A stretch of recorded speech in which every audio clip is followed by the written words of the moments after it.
Welcome back to Dead Dad's Kitchen, where today I'm teaching you how to make this.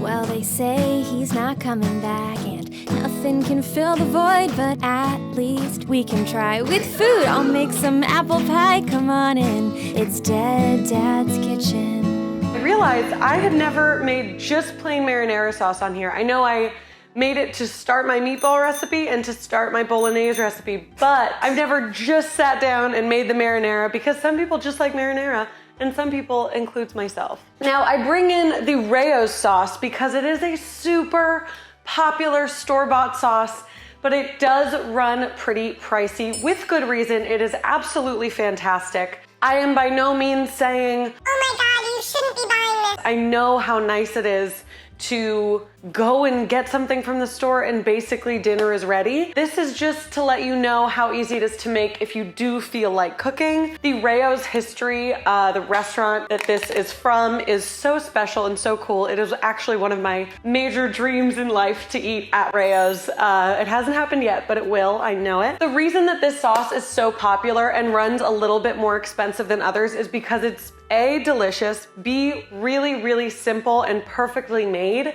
And there's no like fillers in here. There's nothing in here like xylomothamania. You know everything on this label. You're familiar with everything on this label. You can pronounce everything on this label. I am not somebody who thinks that if you can't pronounce something, it's bad for you, but I do think it's really cool when you see something like this, something so simple that so many people love and that you can make in your own kitchen if you have the time. So let's start. I did also get their pasta to taste test our sauce because it's very good pasta. So to start this off, we got our whole peeled tomatoes. I normally do get crushed tomatoes, but since I want to try to make this as close to the Raos version as possible, I got what they suggested. We're also making a pretty small batch today because it's just gonna be for me more or less.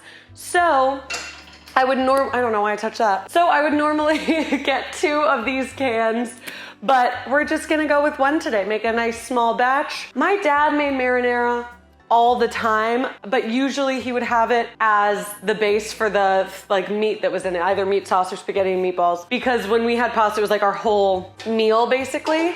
So there was always a protein in there, but I have had many a meal of just marinara sauce. I promise you that. And in the best way, this is a pretty basic recipe. This is pretty much what my dad would make his marinara with. Now I'm just gonna crush these with my hands so that we don't have like super massive tomato pieces in there. My dad would usually use dried herbs just because they were cheaper, and we would add some crushed red pepper. So if you want a spicy marinara, you're more than welcome to add some crushed red pep, but there was none in the Raos container. So that's that. I also always just rinse this can out with just a touch of water so we're not losing all of the extra tomato that's on the side there. These are nice organic Italian tomatoes. I'm sorry, Southern Italian tomatoes. Dude, canned tomatoes remind me so much of my dad. If you opened a can of tomatoes in Home Depot, I would think I was just with my dad. Those 2 smells for some reason are just like, oh, there's Papa. Speaking of cute things, if you're wondering where my little handkerchief is from, my mommy crocheted it. Can you believe that? Get out of town. Okay, we are going to crush these tomatoes. Oh, okay. Oh, okay.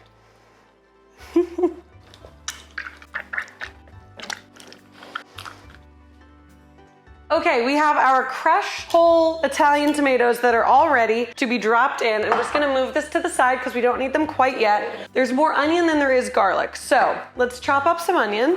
These are tiny little heads of, oh, I have a head of garlic. Oh, and I have an onion. I guess I didn't need to get either of these. Oh, I do not have an onion. This reminds me, you know that grandma in SpongeBob?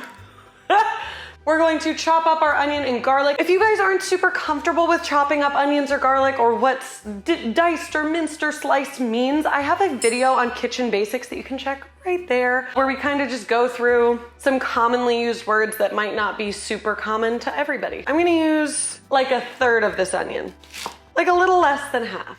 Gorge, fucking gorgeous, look at this. You kidding me? Irene, look at this onion. Irene, it's a perfect onion. That's what my dad would say.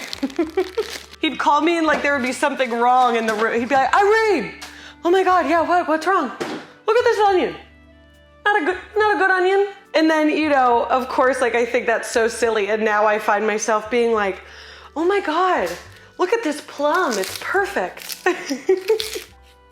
Slice this 3 times. And then we're just gonna make tiny little slices as well. And I'll go across in just a second so that we can have just little not even bite-sized, like way less than bite-sized pieces that will just melt away in that olive oil. Because we want the flavor of the onion. We don't necessarily want to be eating big chunks of onion. I wonder if my hands are just gonna keep smelling like tomato. Is that has anybody, okay, here's a question. Have you guys been skunked before? Like, has a skunk ever actually come up and like skunked you?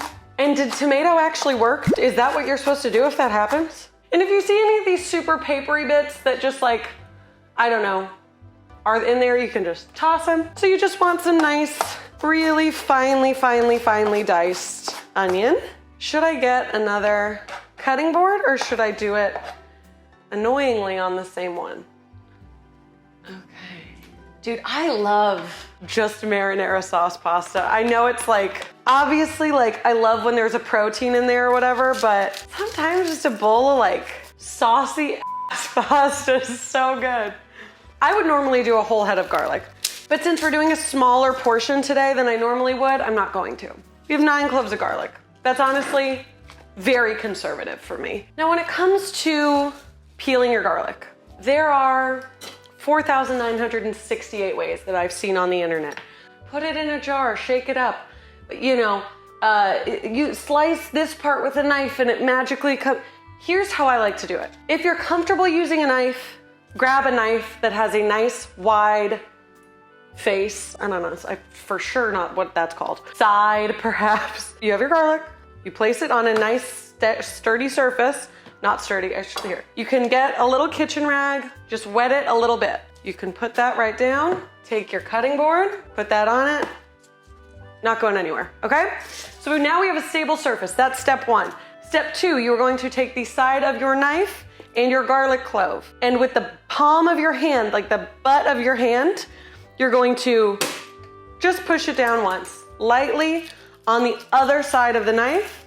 And look at that, you have peeled garlic. Now let's say you are a parent and you guys are cooking with your kids. And you're like, oh, I want my kids to peel the garlic, but I don't want them using a knife. No problem. Get yourself a spatula, a wooden spoon, a friggin' measuring cup. I will show you with all of these. All you need is something flat that you can hit. This measuring cup's probably gonna be a bad idea, but just for the sake of showing you. Look at that, peeled garlic. And yes, it did hurt my hand. There's our second one. Okay, with a spatula, no problem. Garlic down. Ow! That wasn't the spatula, I hit my finger on the cutting board. Look at this, peeled garlic. Wooden spoon. Wooden spoon's probably gonna be your best bet if you have one. This is like a little wooden spatula spoony type vibe. So do not be afraid if you don't want whoever is peeling the garlic to have a knife. That is a-okay. You can do it with anything.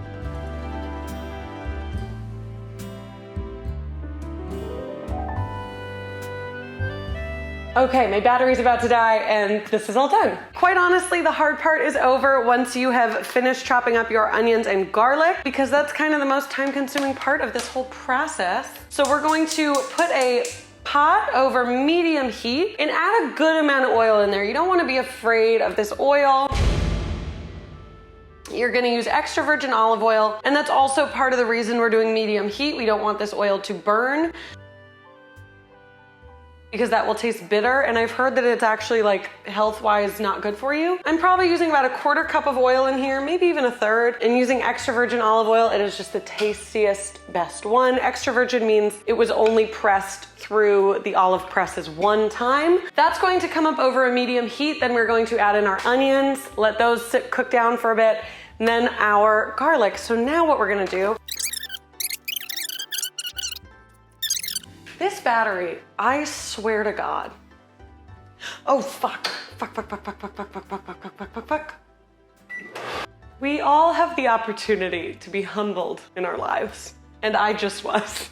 I made a big fuss about the medium high heat and the olive oil and the smoke point, because I wanted you guys to think I was cool and I wanted to show off that I knew things. And then I burned my oil and, you know, wasn't my best. So we're gonna restart that. I'm watching. Okay, I'm gonna turn it to medium now that my eyes are on it. That's a lesson to be cognizant of what you're doing in the kitchen because you're cooking and it can be dangerous. Now that the onions are in here, I'm not as worried because there's something for the oil to cook instead of just itself. And I'm also very glad that I got half the onions just on the stove so that they can sort of grill. I'm like, this is the easiest thing you'll ever make. And I think I've messed it up more than anything else I've tried on this channel. But that's okay, that's cooking. Put on medium low. So we are just in the stage of what we call sweating down our onions, which means just kind of breaking those cell walls down so they are not as crunchy, not as hard. We're not necessarily trying to get any color on them. I'm going to get my basil ready. It is washed and dried, and it also smells spectacular. Basil is one of my favorite smells on the planet. With oregano, you do not want these stalky stalk parts, the middle.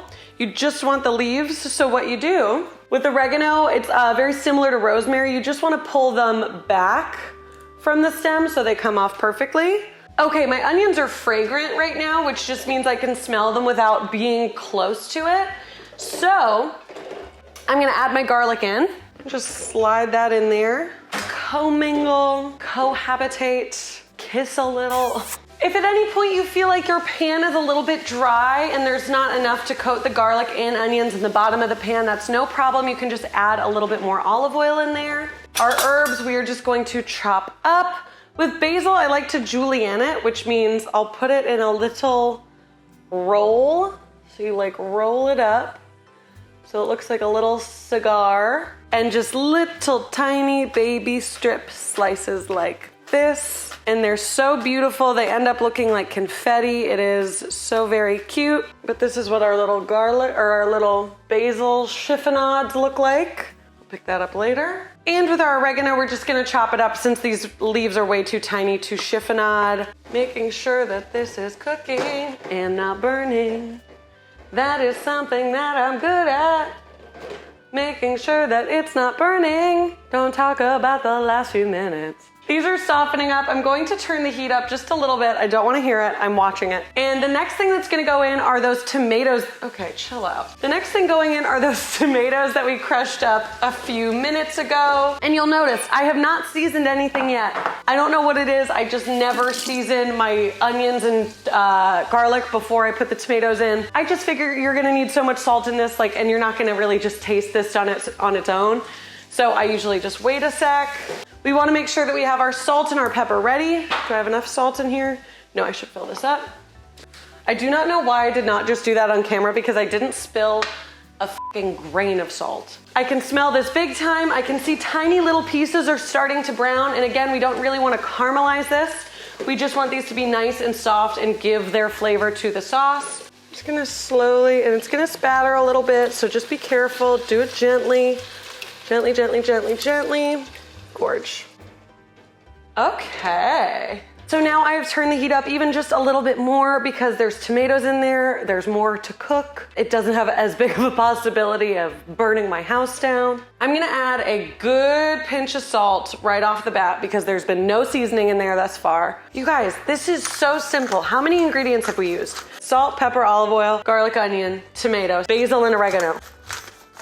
There's 8 ingredients for a very impressive homemade marinara. Are you kidding me? That's also why I wore black today. I was gonna wear this one really cute outfit I have that's like green, but I was like, oh, I am going to get splattered for sure. That's gonna be so good. A little more salt, a little more pep. I mean, we're looking pretty close to color. Let's give it an open. God, it really does smell fantastic. I am not trying to tell you not to buy this. It's fantastic sauce if you don't feel like cooking. I'm just showing you the marinara that my dad taught me how to make, and also it just so happens to be a delicious, easy, cheap thing that you can make as well. It's a really this is actually important. It's a great entry recipe if you want to start cooking. I have a lot of people that come up to me and they say, you know, oh my gosh, you have a cooking show, that's amazing. I need to get back in the kitchen. I need to start cooking. I need to do this for myself. And it can be really intimidating. This is something that is so classic, so homey, immediately makes you feel comfortable and safe, but it's also something that you made from scratch. You did it all yourself. How amazing is that? I'm going to add in my little herbies. Let's see, how do I do this properly? And we are on a low heat right now. Oh my God, you guys, it's so pretty. Okay, I have done pretty much everything I've done everything I'm gonna do to this sauce for right now. So I'm just gonna let her cook down at a very, very low flame until we're ready, our pasta's ready, and we can try these two up against each other. I will see you then. We've done it. Raos here in my right hand. Irene's marinara here in my left. Also looking stunning. I added just a little bit of pecorino on top, just because I'm a cheesy kind of gal. Got some good chunks of tomato in the raos. I mean, that's good sauce. Try mine. Or let's try Frank's, I should say. I'm here. Here's the thing. I do like mine more. I think that there's just a little bit of magic that comes from home cooking that you don't get from a jarred sauce, no matter how delicious it is. If you have the 10 minutes, 15 minutes of prep time, and then like the 20 minutes of like not paying attention, well, pay attention a little bit, hands-off time, there's something pretty special about like seeing what you made and then getting to eat it. So today in the battle of Raos versus Irene, oh my God, it's too hot. So, the battle of Raos versus Irene's. I think Irene takes the cake, but if you're just running the store and you gotta grab some marinara, I would highly suggest this. But like, look how pretty. Oh my God, wouldn't that be cute if I just started selling my own marinara sauce? Would you guys buy that? If you guys like this pasta episode and you are a pasta person, I would highly suggest tuning into this week's Bites of History with Irene Walton. We are diving into the story of Chef Boyardee. And oh my God, he was a real person. He was like amazing. The story is absolutely insane. You're gonna love it. So make sure you check that out. You can get that anywhere you listen to podcasts or on my YouTube channel. I already have a couple episodes out right now that I think you would really like as well. You guys know I have a Patreon. The lowest tier, it starts at $2, and that's just like so supportive, so helpful for me. I do all of this myself, and it is so helpful to have you guys. If you want, you can like, comment, send this video to somebody who loves this sauce and you want to see them make their own. I hope you have a beautiful day, and I'll talk to you later. Bye.